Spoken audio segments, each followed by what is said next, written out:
ರನ್ಯಾ ವಿಚಾರಣೆಯ ಹಂತದಲ್ಲಿ ಕೆಲವೊಂದಷ್ಟು ಪಾಯಿಂಟ್ಸ್ಗಳನ್ನ ಮಾಹಿತಿಗಳನ್ನ ಹಂಚಿಕೊಂಡಿದ್ದಾರೆ. ನಟಿ ರನ್ಯಾ ಓದಿದ್ದು ಬರೀ 12ನೇ ತರಗತಿ ಮಾತ್ರನಾ? ಬೆಂಗಳೂರಿನಲ್ಲಿ ಅಷ್ಟೇ ಅಲ್ಲ, ದುಬೈನಲ್ಲೂ ಆಸ್ತಿಯನ್ನ ಮಾಡಿದ್ದಾರ ರನ್ಯಾ.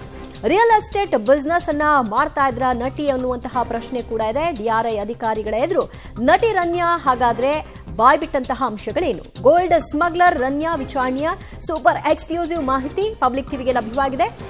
ಗೋಲ್ಡ್ ಸ್ಮಗ್ಲಿಂಗ್ ಕೇಸ್ನಲ್ಲಿ ನಟಿ ರನ್ಯಾ ರಾವ್ ಅರೆಸ್ಟ್ ಆಗಿದ್ದಾರೆ. ನ್ಯಾಯಾಂಗ ಬಂಧನದಲ್ಲಿ ಒಪ್ಪಿಸಲಾಗಿತ್ತು. ಇದೀಗ ಡಿಆರ್ಐ ವಶಕ್ಕೆ ಪಡ್ಕೊಳ್ಳುತ್ತೆ. ರನ್ಯಾ ಸ್ಟೇಟ್ಮೆಂಟ್ ನಂಬರ್ 1, ತನಿಖಾಧಿಕಾರಿ ನಿಮ್ಮ ಪರಿಚಯ ತಿಳಿಸಿ ಅಂತ ಕೇಳಿದ್ದಾರೆ. ಆಗ ನನ್ನ ಹೆಸರು ಹರ್ಷವರ್ಧಿನಿ ರನ್ಯಾ ಅಂತ ಹೇಳಿದ್ದಾರೆ. ಅವರ ಮೂಲ ಹೆಸರು ಹರ್ಷವರ್ಧಿನಿ. ಅದಾದ ನಂತರದಲ್ಲಿ ಸಿನಿಮಾ ಇಂಡಸ್ಟ್ರಿಗೆ ಬಂದಾಗ ಅವರು ರನ್ಯಾ ಅಂತ ಬದಲಾಯಿಸಿಕೊಂಡಿದ್ರು. ಸೊ ತನಿಖಾಧಿಕಾರಿ ಕೇಳ್ತಾರೆ ನಿಮ್ಮ ಪರಿಚಯವನ್ನ ತಿಳಿಸಿ ಅಂತ. ನಾನು ಹುಟ್ಟಿದ್ದು ಮತ್ತು ಬೆಳೆದದ್ದು ಬೆಂಗಳೂರಿನಲ್ಲಿಯೇ. ನನ್ನ ಮೂಲ ಬೆಂಗಳೂರು, ಕರ್ನಾಟಕ ಅನ್ನೋದರ ಬಗ್ಗೆ ಅವರು ತಿಳಿಸಿದ್ದಾರೆ. ಅದಾದ ನಂತರದಲ್ಲಿ ಅವರ ಓದು ಇತ್ಯಾದಿ ಎಲ್ಲದರ ಬಗ್ಗೆ ಮಾಹಿತಿಯನ್ನ ಕೇಳ್ತಾ ಹೋಗಿದ್ದಾರೆ. ಇದೆಲ್ಲವೂ ಕೂಡ ಪ್ರಾಥಮಿಕ ಹಂತದ ಸ್ಟೇಟ್ಮೆಂಟ್ಗಳನ್ನ ಪಡ್ಕೊಳ್ಳಲಾಗಿದೆ. ನನ್ನ ತಂದೆಯ ಹೆಸರು ಹೆಗ್ದೇಶ್ ಅಂತ, ಅವರು ಬಿಸ್ನೆಸ್ ಮ್ಯಾನ್ ಆಗಿದ್ದಾರೆ ಅಂತ ಅವರು ತಿಳಿಸಿದ್ದಾರೆ. ಅಂದರೆ ಅವರ ಮೊದಲ ತಂದೆ, ಈಗ ಏನು ಆರೋಪಿತೇ ಇದ್ದಾರೆ, ಅವರ ಮಲ ತಂದೆಯ ಹೆಸರು ಅಲ್ಲ ಅವರು ಇಲ್ಲಿ ಪ್ರಕಟ ಮಾಡಿರೋದು, ಅವರ ಮೂಲ ತಂದೆಯ ಹೆಸರನ್ನ ಹೇಳಿದ್ದಾರೆ. ನಾನು 12ನೇ ತರಗತಿವರೆಗೆ ನನ್ನ ವಿದ್ಯಾಭ್ಯಾಸವನ್ನ ಮಾಡಿದ್ದೀನಿ ಅಂತ ಅವರು ಹೇಳಿದ್ದಾರೆ. ಈ ಮೂಲಕ ನಟಿ ಇಷ್ಟೇನ ಓದಿರೋದು ಅನ್ನೋದು ಸಹಜವಾಗಿ ಎಲ್ಲರಿಗೂ ಕೂಡ ಆಶ್ಚರ್ಯವಾಗುವಂತಹ ಪ್ರಶ್ನೆ. ಇದೆಲ್ಲವೂ ಕೂಡ ಅವರ ಸ್ಟೇಟ್ಮೆಂಟೇ ಆಗಿರೋದ್ರಿಂದ ಅವರು ಓದು 12ನೇ ತರಗತಿ ಅಷ್ಟೇ. ಸೊ ಬಿಗ್ ಬ್ರೇಕಿಂಗ್ ನ್ಯೂಸ್ ನೀವು ನೋಡ್ತಾ ಇದ್ರಿ. ಎಕ್ಸ್ಕ್ಲೂಸಿವ್ ಆಗಿ ಮಾಹಿತಿ, ಏನೆಲ್ಲ ಸ್ಟೇಟ್ಮೆಂಟ್ಗಳನ್ನ ಕೊಟ್ಟಿದ್ದಾರೆ ಅಂತ. ಸ್ಯಾಂಡಲ್ವುಡ್ನಲ್ಲಿ ನಟಿಯಾಗಿ ಕೆಲಸ ಮಾಡಿದ್ದೀನಿ, 2-3 ಸಿನಿಮಾಗಳಲ್ಲಿ ನಾನು ಅಭಿನಯಿಸಿದ್ದೀನಿ ಅನ್ನುವಂತಹ ವಿವರಗಳನ್ನ ಕೊಟ್ಟಿದ್ದಾರೆ. ನಾನು ವನ್ಯಜೀವಿ ಫೋಟೋಗ್ರಾಫರ್ ಕೂಡ ಹೌದು, ಕೇವಲ ನಟನೆ ಮಾತ್ರ ಅಲ್ಲ, ಫೋಟೋಗ್ರಾಫರ್ ಆಗಿಯೂ ಕೂಡ ನಾನು ಹವ್ಯಾಸವನ್ನ ರೂಢಿಸಿಕೊಂಡಿದ್ದೀನಿ ಅಂತ ಹೇಳಿದ್ದಾರೆ. ಮತ್ತು ದುಬೈನಲ್ಲಿ ರಿಯಲ್ ಎಸ್ಟೇಟ್ ಅನ್ನ ನಡೆಸ್ತಾ ಇದ್ದೀನಿ. ಹುಟ್ಟಿದ್ದು ಬೆಳೆದಿದ್ದೆಲ್ಲ ಬೆಂಗಳೂರು, ಆದರೆ ದುಬೈಗೆ ಯಾಕೆ ಆಗಾಗ್ಗೆ ಹೋಗಿ ಬರ್ತಾರೆ ಅನ್ನೋದಕ್ಕೆ ಅವ್ರು ಕೊಡ್ತಾ ಇರುವಂತಹ ಮಾಹಿತಿ ಇದು. ರಿಯಲ್ ಎಸ್ಟೇಟ್ ಬಿಸ್ನೆಸ್ ಅನ್ನ ನಡೆಸ್ತಾ ಇದ್ದೀನಿ ಅಂತ. ಕೆಲ ತಿಂಗಳ ಹಿಂದೆ ನನಗೆ ಜಿತಿನ್ ಹುಕೇರಿ ಅನ್ನೋರ ಜೊತೆಗೆ ಮದುವೆ ಆಗಿದೆ ಅನ್ನೋದರ ಬಗ್ಗೆಯೂ ಕೂಡ ಅವರು ಅವರ ಮದುವೆಯ ವಿಷಯವಾಗಿಯೂ ಕೂಡ ಮಾಹಿತಿಯನ್ನು ಹಂಚಿಕೊಂಡಿದ್ದಾರೆ. ಕೆಲ ತಿಂಗಳ ಹಿಂದಷ್ಟೇ ಮದುವೆ ಆಗಿದೆ. ಲಾವೆಲಿ ರಸ್ತೆಯ ನಂದವಾಣಿ ಮ್ಯಾನ್ಷನ್ನಲ್ಲಿ ಅವರ ವಾಸ ಇದೆ. ಆ ಒಂದು ಅಪಾರ್ಟ್ಮೆಂಟ್ ಏನಿದೆ ಅಲ್ಲಿ ಅವರು ವಾಸವನ್ನ ಮಾಡ್ತಾ ಇದ್ದಾರೆ ಮದುವೆ ಆದ ನಂತರದಲ್ಲಿ ಹಸ್ಬೆಂಡ್ ಜೊತೆಗೆ. ಸೊ ಇದು ರನ್ಯಾ ರಾವ್ ಅವರ ಸ್ಟೇಟ್ಮೆಂಟ್. ನಟಿ ರನ್ಯಾ ದುಬೈನಿಂದ ತಂದದ್ದು ಎಷ್ಟು ಚಿನ್ನ? ಹಾಗಾದ್ರೆ ರನ್ಯಾಳಿಂದ ಡಿಆರ್ಐ ವಶಪಡಿಸಿಕೊಂಡಿದ್ದು ಹಾಗಾದ್ರೆ ಎಷ್ಟು ಚಿನ್ನ, ಎಷ್ಟು ಕೆಜಿ ಚಿನ್ನ ವಶಕ್ಕೆ ಪಡೆದ ಬಗ್ಗೆ ನಟಿ ರನ್ಯಾ ಹಾಗಾದ್ರೆ ಹೇಳ್ತಿರೋದೇನು? ಗೋಲ್ಡ್ ಸ್ಮಗ್ಲರ್ ರನ್ಯಾ ವಿಚಾರಣೆಯ ಸೂಪರ್ ಎಕ್ಸ್ಕ್ಲೂಸಿವ್ ಮಾಹಿತಿ ಪಬ್ಲಿಕ್ ಟಿವಿಯ ಬಳಿ ಲಭ್ಯವಾಗಿದೆ. ನಟಿ ರನ್ಯಾ ದುಬೈಗೆ ಹೋಗಿ ಬರ್ತಾ ಇದ್ರು, ಹಾಗಾದ್ರೆ ಹೋಗಿ ಬಂದ ಹೊತ್ತಲ್ಲಿ ತಂದದ್ದೆಷ್ಟು? ನಿಮ್ಮನ್ನ ವಶಕ್ಕೆ ಪಡೆದಾಗ ಆ ಬಗ್ಗೆ ಪ್ರಕ್ರಿಯೆ ಏನೇನಾಯಿತು ಅದನ್ನ ಹೇಳಿ ಅಂತ ತನಿಖಾಧಿಕಾರಿಗಳು ಹೇಳಿದ್ದಾರೆ. ನೀವು ಮಾಡಿರುವ ಮಹಜರು ಪ್ರತಿಯನ್ನ ಓದಿದ್ದೀನಿ ಅಂತ ಅವರು ಹೇಳಿದ್ದಾರೆ. ಅಂದ್ರೆ ಮಹಜರು ಪ್ರತಿಯಲ್ಲಿ ಎಲ್ಲವೂ ಕೂಡ ಉಲ್ಲೇಖ ಆಗಿರುತ್ತೆ, ಅದನ್ನು ಓದಿದ್ದೀನಿ ಅಂತ ಹೇಳಿದ್ದಾರೆ. ಮತ್ತು ಮಾರ್ಚ್ 3 ಮತ್ತು 4ರಂದು ಮಹಜರು ಮಾಡಿದ್ದೀರಿ. ಅಂದರೆ ಅವ್ರನ್ನ ಅರೆಸ್ಟ್ ಮಾಡಿದ ನಂತರದಲ್ಲಿ ಅವರ ಬಳಿ ಏನೆಲ್ಲ ಇತ್ತು, ಚಿನ್ನಾಭರಣ ಎಲ್ಲಿತ್ತು, ಅಂದರೆ ಅವರ ತೊಡೆಗೆ ಅಂಟಿಸ್ಕೊಂಡ್ಬಂದಿದ್ರು, ಅದೆಲ್ಲವೂ ಕೂಡ ಮಹಜರ್ನಲ್ಲಿ ಸ್ಪಷ್ಟವಾಗಿ ಉಲ್ಲೇಖ ಆಗಿರುತ್ತೆ. ಅದನ್ನು ಓದಿದ್ದೀನಿ ಅಂತ ಹೇಳಿದ್ದಾರೆ. ನಾನು ಮಹಜರು ಪ್ರತಿಗೆ ಸಹಿ ಹಾಕಿದ್ದೀನಿ ಅಂತ ಕೂಡ ಹೇಳಿದ್ದಾರೆ. ಅಂದರೆ ನೀವು ಸೀಸ್ ಏನು ಮಾಡ್ಕೊಂಡಿದ್ದೀರಲ್ಲ ಅದನ್ನು ನಾನು ಓದಿದ್ದೀನಿ, ಅದರ ಪ್ರಕಾರವಾಗಿ ಅದನ್ನು ಒಪ್ಪಿ ಸಹಿ ಮಾಡಿದ್ದೀನಿ ಅಂತ.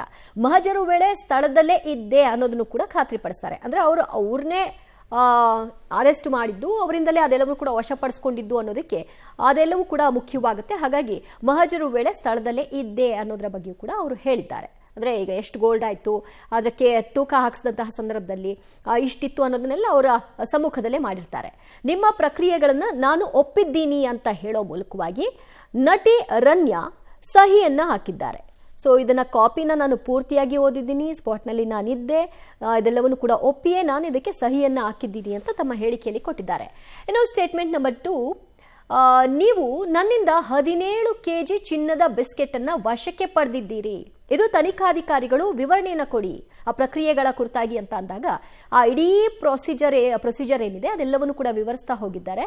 ನೀವು ನನ್ನಿಂದ ಇಲ್ಲಿವರೆಗೂ 17 ಕೆಜಿ ಚಿನ್ನವನ್ನ ವಶಕ್ಕೆ ಪಡ್ಕೊಂಡಿದ್ದೀರಿ. ಸಾಧ್ಯವಾದರೆ ಈ ಮಾಹಿತಿ ಬಹಿರಂಗ ಮಾಡದೆ ಗುಪ್ತವಾಗಿಡಿ ಅಂತ ಕೇಳಿದ್ದಾರೆ. ಸಹಜವಾಗಿ ಅವ್ರಿಗೆ ಗೊತ್ತು ತನಿಖೆಯ ಹಂತದಲ್ಲಿದ್ದಾಗ ಎಲ್ಲ ವಿಚಾರಗಳು ಕೂಡ ಹೊರಗೆ ಬಂದ್ಬಿಡುತ್ತೆ ಅಂತ. ಅದಕ್ಕೆ ಅವರು ಆ ರಿಕ್ವೆಸ್ಟ್ ಅನ್ನ ಮಾಡಿದ್ದಾರೆ. ಅದು ಅವ್ರ ರಿಕ್ವೆಸ್ಟ್ ಅಂತೆಯೇ ನಡ್ಕೊಳ್ಬೇಕು ಅನ್ನೋದು ತನಿಖಾಧಿಕಾರಿಗಳಿಗೇನು ಅದೇನು ರೂಲ್ ಅಲ್ಲ. ಅವ್ರು ಕೇಳ್ಕೊಳ್ಳೋದಂತೂ ಕೇಳ್ಕೊಂಡಿದ್ದಾರೆ. ಸಾಧ್ಯವಾದರೆ ನಾನು ಕೊಡ್ತಾ ಇರುವ ಇಷ್ಟೂ ಮಾಹಿತಿಗಳನ್ನು ಕೂಡ ಬಹಿರಂಗವಾಗಿ ಇಡಿ, ಯಾಕಂದರೆ ನಾನು ಒಬ್ಳು ಸೆಲೆಬ್ರಿಟಿ ಆಗಿರೋದ್ರಿಂದ ಅದು ಲೀಕ್ ಆಗೋದು ಬೇಡ ಅನ್ನೋದು ಅವರ ಇಂಟೆನ್ಷನ್ ಇರಬಹುದು. ಬಟ್ ಪಬ್ಲಿಕ್ ಟಿವಿಗೆ ಎಲ್ಲ ಮಾಹಿತಿಗಳು ಲಭ್ಯವಾಗಿದೆ. ಸ್ಟೇಟ್ಮೆಂಟ್ ಯಾವೆಲ್ಲ ರೀತಿಯಲ್ಲಿ ಕೊಟ್ಟಿದ್ದಾರೆ ಅದಕ್ಕೆ ಸಂಬಂಧಪಟ್ಟ ಹಾಗೆ ಸ್ಟೇಟ್ಮೆಂಟ್ನ ವಿವರ ನೀವು ನೋಡ್ತಾ ಇದ್ರಿ ಸ್ಕ್ರೀನ್ನಲ್ಲಿ. ಈ ಸಂದರ್ಭದಲ್ಲಿ ರನ್ಯಾ 17 kg ಚಿನ್ನವನ್ನ ಸೀಸ್ ಮಾಡಿಕೊಂಡಿರೋದನ್ನ ಒಪ್ಕೊಂಡಿದ್ದಾರೆ. ಅದಕ್ಕೆ ಸಂಬಂಧಪಟ್ಟ ಹಾಗೆ ಅವರು ಮಹಜರು ಪ್ರತಿಗೆ ಸಹಿ ಹಾಕಿದ್ದಾರೆ. ನನ್ನ ಸಮ್ಮುಖದಲ್ಲಿ ಇದೆಲ್ಲವೂ ಕೂಡ ಆಗಿದೆ ಅಂತ ಒಪ್ಪಿಗೆಯನ್ನು ಸೂಚಿಸಿದ್ದಾರೆ. ಜೊತೆಗೆ ತನ್ನ ವಿದ್ಯಾಭ್ಯಾಸ, ತನ್ನ ಮದುವೆ ವಿಚಾರ, ಎಲ್ಲಿ ವಾಸ, ಇದೆಲ್ಲದೂ ಕೂಡ ವಿವರಣೆಯನ್ನು ಕೊಟ್ಟಿದ್ದಾರೆ. ಮಾರ್ಚ್ 3 ಮತ್ತು 4ರಂದು ಮಹಜರು ಮಾಡಿದ್ದೀರಿ. ಸೊ ಮಹಜರು ಸ್ಥಳದಲ್ಲೇ ನಾನಿದ್ದೆ. ಆ ಸಂದರ್ಭದಲ್ಲಿ 17 kg ಚಿನ್ನವನ್ನ ತಾವು ವಶಕ್ಕೆ ಪಡ್ಕೊಂಡಿದ್ದೀರಿ. ಇದೆಲ್ಲವನ್ನು ಒಪ್ಪಿ ಸಹಿ ಹಾಕಿದ್ದೀನಿ ಅಂತ. ಗೋಲ್ಡ್ ಸ್ಮಗ್ಲಿಂಗ್ ಆಗಿ ದುಬೈಗೆ ಪದೇ ಪದೇ ಹೋಗ್ತಿದ್ದ ರನ್ಯಾ 27 ಬಾರಿ ದುಬೈಗೆ ಹೋಗಿದ್ದ ರನ್ಯಾ ತನಿಖಾಧಿಕಾರಿಗಳ ಮುಂದೆ ಹಾಗಾದ್ರೆ ಹೇಳಿದ್ದೇನು? ದುಬೈ ಹೊರತುಪಡಿಸಿ ಯಾವ್ಯಾವ ದೇಶಕ್ಕೆ ರನ್ಯಾ ಭೇಟಿ ಕೊಟ್ಟಿದ್ದಾರೆ, ಎಷ್ಟು ಬಾರಿ ಭೇಟಿ ಕೊಟ್ಟಿದ್ದಾರೆ, ಹೋಗಿ ಬರುವಂತಹ ಆ ಸಮಯ ಏನಿದೆ, ಅದು ಬಹಳ ಇಂಪಾರ್ಟೆಂಟ್ ಆಗುತ್ತೆ. ತನಿಖಾಧಿಕಾರಿ ಕೇಳ್ತಾರೆ, ನಿಮ್ಮ ವಿದೇಶ ಪ್ರಯಾಣದ ಬಗ್ಗೆ ತಿಳಿಸಿ ಅಂತ. ನಾನು Europe, America, middle East, Dubai, Saudi Arabia ಹೀಗೆ ಹಲವಾರು ದೇಶಗಳಿಗೆ ಆಗಾಗ್ಗೆ ಹೋಗಿ ಬಂದಿದ್ದೀನಿ. ಕೆಲವು ಕಡೆಗಳಲ್ಲಿ ರಿಪೀಟೆಡ್ಲಿ ಹೋಗಿದ್ದಾರೆ, ಕೆಲವು ಕಡೆಗಳಲ್ಲಿ ಯಾವುದೋ ಒಮ್ಮೆ ಹೋಗಿ ಬಂದಿರುವಂತಹ ವಿವರಣೆ ಕೂಡ ಕೊಟ್ಟಿದ್ದಾರೆ. ಈ ದೇಶಗಳಿಗೆ ಸಾಕಷ್ಟು ಬಾರಿ ಭೇಟಿ ಕೊಟ್ಟಿದ್ದೀನಿ ಅಂತ ಹೇಳ್ತಾರೆ.